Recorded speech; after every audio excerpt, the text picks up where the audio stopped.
ஐயா கும்பிடுறானுங்க. என் தங்கச்சிக்கு கல்யாணம், 1000 ரூபாய் பணம் அனுப்பணும். பணம் ரெடியா இருக்கு, பாரமும் ரெடியா எழுதி வச்சிருக்கேன். அது அனுப்புற பீஸ் 25 ரூபாய் செலவாகுது. தயவு பண்ணி அதை கொடுத்தீங்கன்னா உதவியா இருக்கும். அப்படி சொல்லாதீங்க, நீங்களே அனுப்பிட்டா கூட சரிதாங்க. தாங்க பணம், மணியோட பணம் நீங்களே அனுப்புங்க.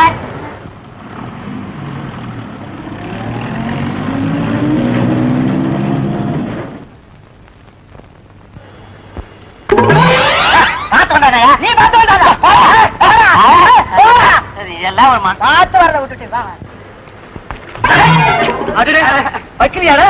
எங்கடா வர்ற போயிட்டு? இல்ல சார், நான் சினிமாவுக்கு போயிட்டு இருக்கேன் சார். சினிமாவுக்கு? 1:45 மணிக்கு சினிமா இருக்கு. முன்னாடி போய் வரிசையில உட்காரலாம்னு போறேன் சார். அப்படியா? ஏதோ பதறது உடம்பெல்லாம். அதெல்லாம் ஒண்ணு இல்ல சார். யாராவது பாக்கெட் அடிச்சியா? ஐயா, அதை நான் இப்ப விட்டேன் சார். பாக்கெட்ட காமி. இல்ல சார், நான் சொன்னா கேளுங்க சார். காமிடா பாக்கெட். நான் அப்படி தப்பு பண்றேன் இல்ல சார். மணி ஆர்டர் பாரம், ஒரு கட்ட பணம் எழுதாது. எனக்கு ஒரே ஒரு தங்கச்சி சார். எனக்கு பின்னாடி பிறந்தது சார் அந்த தங்கச்சி. முன்னாடி பிறந்த அக்காடா. அந்த தங்கச்சிக்கு கல்யாணம் வச்சுட்டாங்க சார்.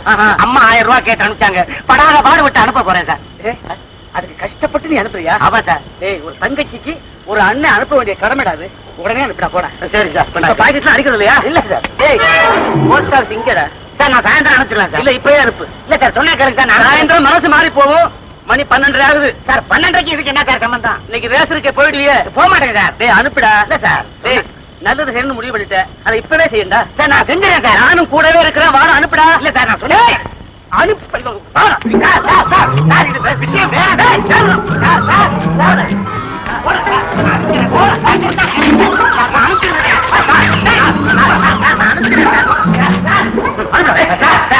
அனுப்பிக்கிறேன் சார். நான் சாயந்தரம் அனுப்பிக்கிறேன் சார். இந்த 1000 ரூபாய் அட்ரஸ் அனுப்புங்க சார். சார் 1000 ரூபாய் சார். இனிமே 1000 மொத்தமா நான் பார்க்க முடியாது சார். மணியாரம் 25 ரூபா கொடுங்க சார். அதுதான் சார், நான் அதை மேக்கப் பண்ணிட்டு வந்து அனுப்பலான்னு பார்த்தேன் சார். நீ பண்ண இல்ல சார், 25 இல்ல சார். பாருங்க வச்சுக்கிட்டேன் நான் வந்து அந்த பாக்கெட். அந்த பக்கத்துல பாக்கெட்டே அந்த பக்கம் பாருங்க சார். சார் 25 ரூபா சார். சார் இது ஏன் பணம் சார்? இது அந்த பணம் அது தங்கச்சிக்கு போறது சார். தங்கச்சிக்கு போறது. இது தங்கச்சிக்கு போறது. 975 ரூபா ஒரு ரவுண்டாவே போய் தரணும். அதே மாதிரி 25 குறைஞ்சா கல்யாணம் நிக்கலாம். சார் சார் சார் என்ன சார் விளையாடுறீங்க? டீ குடிக்க கூட காசு இல்ல சார். என்ன பணம்? ரசீது வச்சுக்க. ரசீது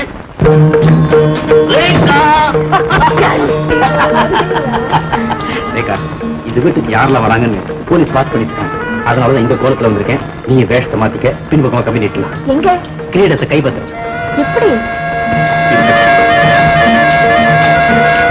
அரபு நாட்டுக்காரனா இருந்தாலும் தேசியதான் வாழ்ந்து நான் தமிழ் பேசுறதுக்கு காரணம் இந்த பிரெஞ்சு நாட்டு பேரழகி சொஃபியா லாரன்.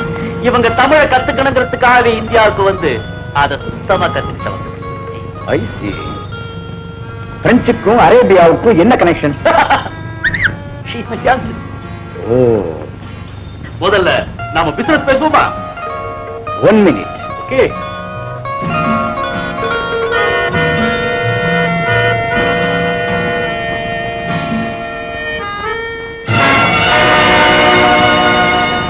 உங்களை நான் சந்திக்கவே இல்லை. நான் சந்திச்ச 2 பேர் அண்ணன் தம்பி. மூத்தவங்க பேர் பச்சை சார், இளையவன் பேர் பாபா சார். ஆனா அவங்க 2 பேருக்கும் தமிழே தெரியாது.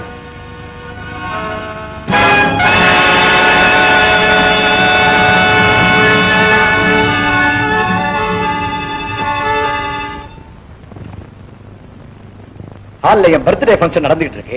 அது முடிஞ்சது பிசினஸ் வச்சுக்கலாமே. ஓ எஸ், கம் ஆன் வாங்க ஃபங்க்ஷன்ல கலந்துக்கலாம். நோ, நீங்க கண்டிப்பா கலந்துக்கணும். என்ன, ஒரு பிரெஞ்சு பேரழகி வந்து தமிழ் கத்துக்கிட்டாங்கிறது எங்களுக்கு எல்லாம் பெருமை இல்லையா? ஒரு பாடி ஹால்ல இருக்கிற தமிழர்களை எல்லாம் பெருமைப்படுத்தணும். ஏ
மனதில் இருக்கும் கலைகள் விழுங்கும் தகுந்த வழிகள்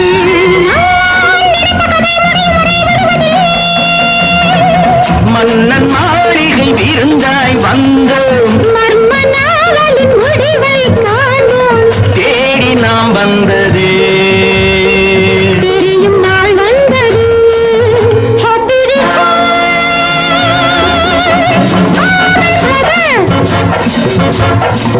வழங்கினேன் வாழ்த்துக்கள்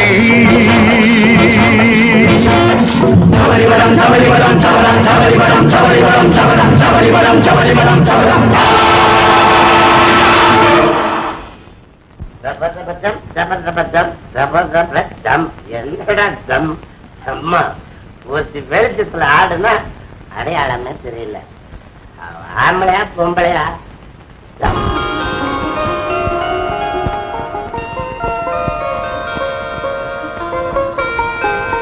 தம்பி இத உன் கையால ரேகாட்ட ரேகா என் தம்பி சொன்ன சொல்ல நிறைவேற்றுவாங்கிறத இப்பவாவது புரிஞ்சுக்கிட்டியா? என்ன மன்னிச்சிருங்க, உங்களுக்கு எப்படி நன்றி சொல்றதுன்னு எனக்கு தெரியும். எனக்கு யாரும் நன்றி சொல்ல வேண்டாம், ஆனா என் தங்கச்சியோட கல்யாணம் நல்லபடியா நடக்கணும். சோமு, இருந்த ஒரு பிரச்சனையும் தீர்ந்து போச்சு, இனிமே குழப்பமே கிடையாது. ஆமா, கல்யாணியோட கல்யாணத்தை கல்யாணம் நடக்காதுமா. எங்க அப்படி சொல்றீங்க? அம்மா, நான் உத்தியோகத்துல ஜாயின் பண்ண பிறகு என்கிட்ட ஒப்படைச்ச முதல் கேஸ் நடந்த பஸ் கொள்ள. அந்த பொறுப்பை நிறைவேற்றாம என் வாழ்க்கையில் ஒரு மங்களகரமான காரியம் நடக்கிறத நான் கொஞ்சம் கூட விரும்பல. ஒருவேளை குற்றவாளியை நான் கண்டுபிடிச்சிட்டேன்னா குறிப்பிட்ட தேதியில திருமணம் நிச்சயம் உண்டு. இல்லைன்னா எப்ப கண்டுபிடிக்கிறேனோ அதுக்கு பிறகுதான் திருமணம். அது சரி, பங்களாவுக்கு போனேன், வாட்ச்மேன் இந்த விலாசத்தை கொடுத்தான். ஆமா, இது யார் வீடு? இங்கேயே வந்திருக்கீங்க? இதுதாங்க என் பூர்வீக சொத்து. இங்க இருந்தாதான் என் மனசுக்கு நிம்மதியா இருக்கு. எனக்கு கூட இந்த சூழ்நிலை ரொம்ப பிடிச்சிருக்கு. அப்ப நான் வரமா, உங்க பிள்ளைங்க வந்தா சொல்லிடுங்க.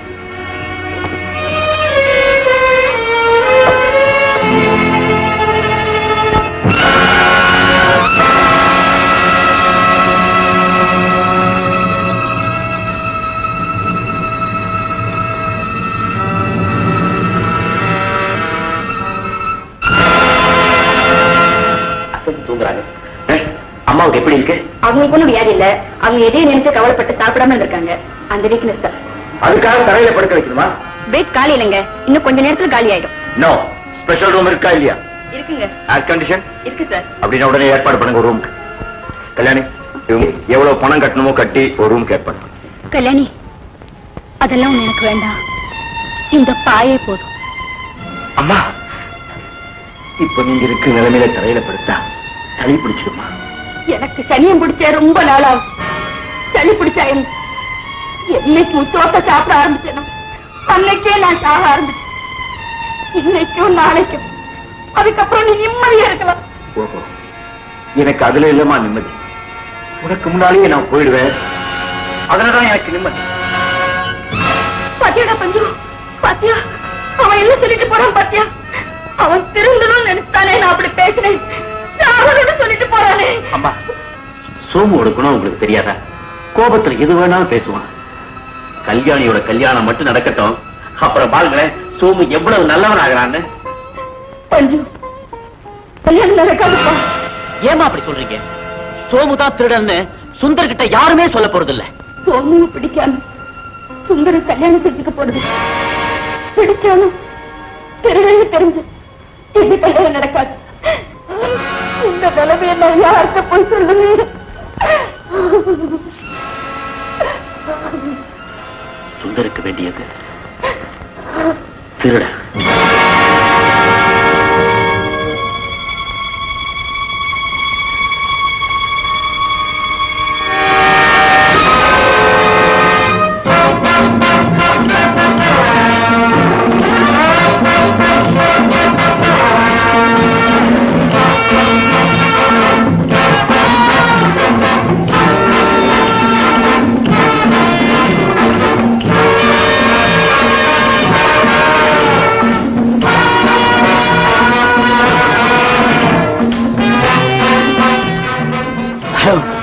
Police station. ரமணா பேங்க்ல கொள்ளடிச்சிட்டு இருக்காங்க. உடனே வாங்க.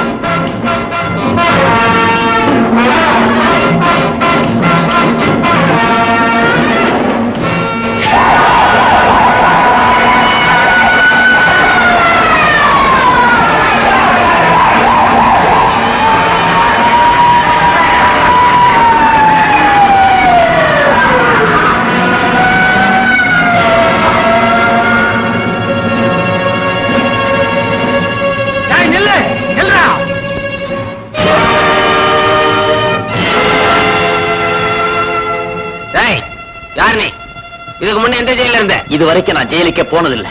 உண்மையை சொல்லு. பஸ்ல கொள்ளடிச்சவன் நான் தான்.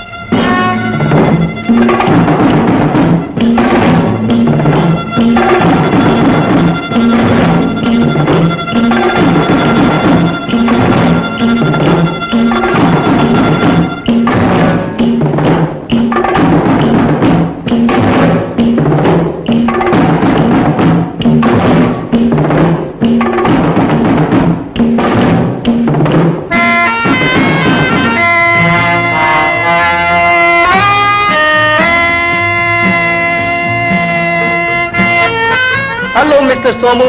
Hello miss Rekha. பாத்தீங்களா, நீங்க என்ன தேடி வருவீங்கன்னு எனக்கு நல்லா தெரியும். போலீஸ் டிபார்ட்மெண்ட்டுக்கு நீங்க எந்த ஒத்துழைப்பும் கொடுக்காட்டாலும் உங்க பொருளை கைப்பற்றி கொடுக்க நாங்க தயாரா இருக்கோம். வெயிட் மிஸ்டர், பஸ்ல கொள்ளையடிச்ச பொருளை எங்க வச்சிருக்கீங்க? என்கிட்ட எதுவுமே கிடையாது. என் கூட்டாளிங்க என்னை ஏமாத்து போயிட்டாங்க. You don't worry constable. Yes sir.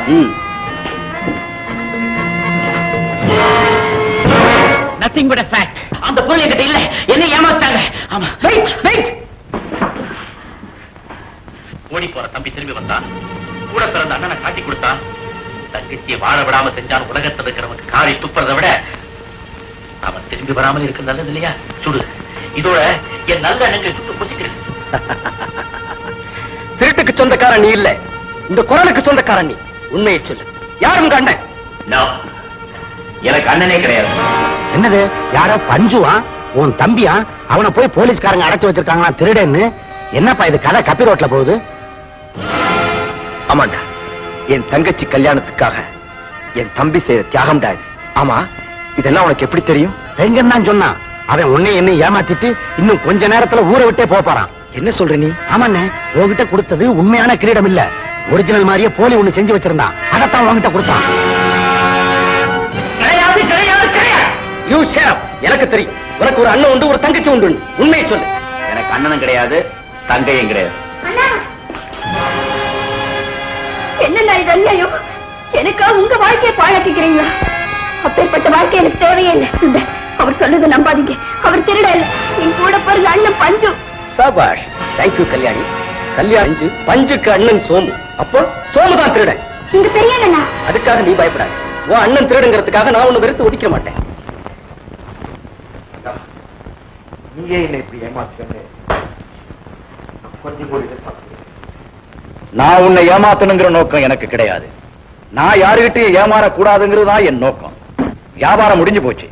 இதை ஒப்படைச்சிட்டு பணத்தை வாங்க போயிட்டு இருக்கேன். உன்னை போக விட மாட்டேன். என் விஷயத்துல தலையிட்டா உன்னை கொல்ல கூட தயங்க மாட்டேன்.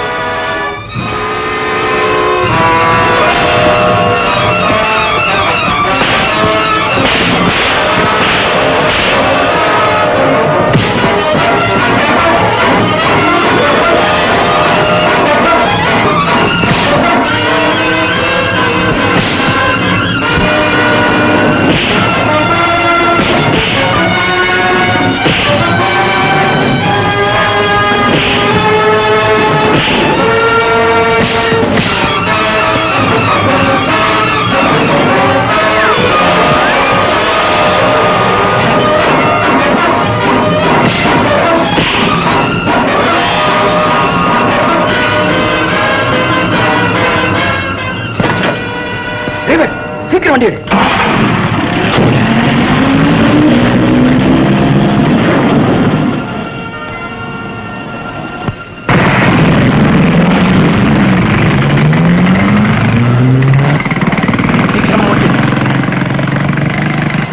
வேகமா ஓட்டி, வேகமா. லெஃப்ட் சைட் திரும்ப, லெஃப்ட் சைட். உள்ளதானே லெஃப்ட்லயும் திரும்ப முடியாது, ரைட்லயும் திரும்ப முடியாது. எங்க கொண்டுட்டு போகணும்னு எனக்கு தெரியும். நான் சொல்றபடி ஓட்டு, இல்ல உன்னை சுட்டு கொன்னுடுவேன்.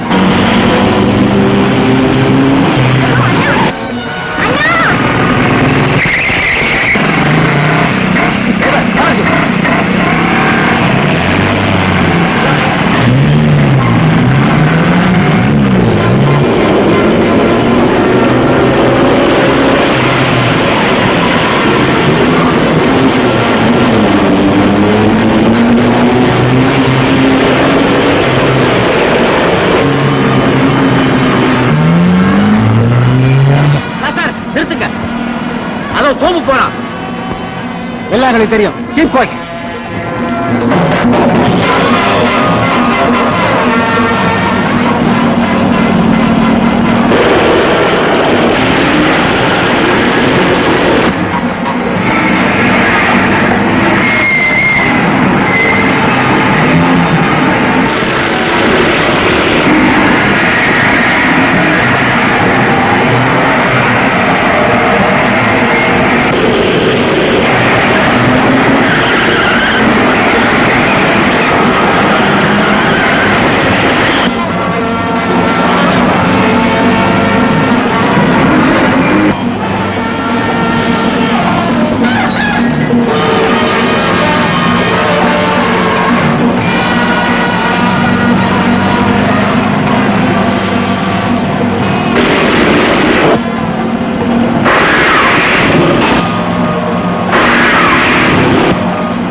அம்மா, நல்லதுக்கு காலம் இல்லைன்னு சொல்லி ஒரு கெட்டவனை நம்பினேன். கடைசியில் அவனும் என்னை ஏமாத்திட்டான். பொறுமையாவும் நேர்மையாவும் நடந்துக்கிட்டா நல்லதுக்கும் காலம் உண்டு. இப்ப நான் உணர்றேம்மா. அம்மா, நான் இனிமே தப்பே செய்ய மாட்டேன். உசுரோட இருந்தா உனக்கு ஒரு குறையும் வராதுப்பா. உங்க அம்மா பக்கத்திலேயே இருக்கையில தைரியமா இருப்பா. அம்மா, என் மேல கோவத்தை வச்சுக்கிட்டு ஹாஸ்பிட்டல்ல தரையில படுத்துக்காதீங்கம்மா. கட்டில படுத்துக்கிறீங்களா? படுத்துக்கிறேன்ப்பா. தங்கச்சியோட கல்யாணத்தை நடத்தி வைக்கிறீங்களா? வைக்கிறேன்ப்பா. அம்மா, என்ன மன்னிச்சிடுறீங்களா? மன்னிச்சுட்டேன்ப்பா. ஏன்பா அப்படி எல்லாம் பேசுறேன்?